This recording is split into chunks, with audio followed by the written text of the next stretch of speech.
দেশের অর্ধেকেরও বেশি রেল স্টেশনে লাইন বদল করা হয় হাত দিয়ে। যারা এই কাজ করছেন তাদের প্রায় সবাই চুক্তিভিত্তিক কর্মী।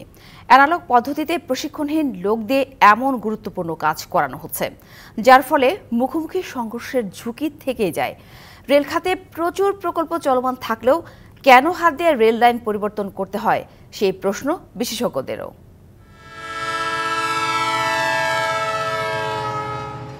গাজীপুর রেলওয়ে জংশন প্ল্যাটফর্ম পেরিয়ে যাচ্ছে দ্রুতগতির একটি আন্তনগর ট্রেন, আর এভাবেই হাত দিয়ে ট্রেনটির পয়েন্ট অর্থাৎ লাইন বদল করছেন লাইনম্যান। এটা গুরান ছাড়া তো গাড়ি চলবে না। ভুল হলে তো বিশাল অ্যাক্সিডেন্ট হবে, আর ভুল তো একজনের মাধ্যমে কখনো ভুল হয় না।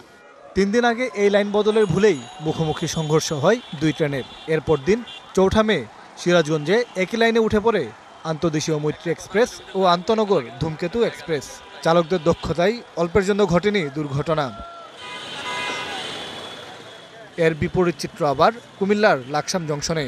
প্রযুক্তির মাধ্যমে পয়েন্ট বদলের ফলে স্বাচ্ছন্দ্যে লাইন বদল করে চলে যাচ্ছে ট্রেন। সিবিআই সিস্টেমে সম্পূর্ণ কম্পিউটার অপারেট করে, ভুল অপারেশন করার কোনো সুযোগ নাই। রেল কর্তৃপক্ষ বলছে মোট 302টি স্টেশনের মধ্যে হাত দিয়ে লাইন পরিবর্তন করা হয় 159টিতে। ওয়ালটন ফ্রিজ কিনে অনেকের মতো আপনিও হয়ে যেতে পারেন মিলেনিয়াল। সেরা পণ্যের সেরা অফার। এর মধ্যে পূর্বাঞ্চলে 74টি স্টেশনে আর পশ্চিমাঞ্চলে 85টিতে। প্রযুক্তির মাধ্যমে লাইন পরিবর্তন করা হয় 143টিতে। এর মধ্যে পূর্বাঞ্চলে 112টি স্টেশনে আর পশ্চিমাঞ্চলে 31টিতে।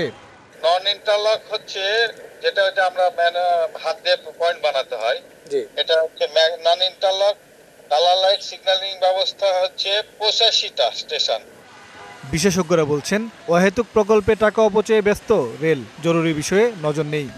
আমরা দক্ষ জনবল তৈরিতে বিনিয়োগ করিনি, এমনকি রেলওয়ে অটোমেশনের জন্য যে সামান্য বিনিয়োগের দরকার সেই বিনিয়োগের ক্ষেত্রেও আমরা অনেকটাই উদাসীন ছিলাম। পয়েন্টস অ্যান্ড ক্রসিং জায়গাগুলিতে আমরা দেখছি এখনও অনেকটা ম্যানুয়াল বা সনাতন পদ্ধতিতে পরিচালিত হচ্ছে। বেশিরভাগ লাইনম্যান রেলের নিজস্ব কর্মী না হওয়ায় দুর্ঘটনা বেড়ে যাচ্ছে বলেও মত এই বিশেষজ্ঞের। মোহন ইসলাম, ডিবিসি নিউজ, ঢাকা।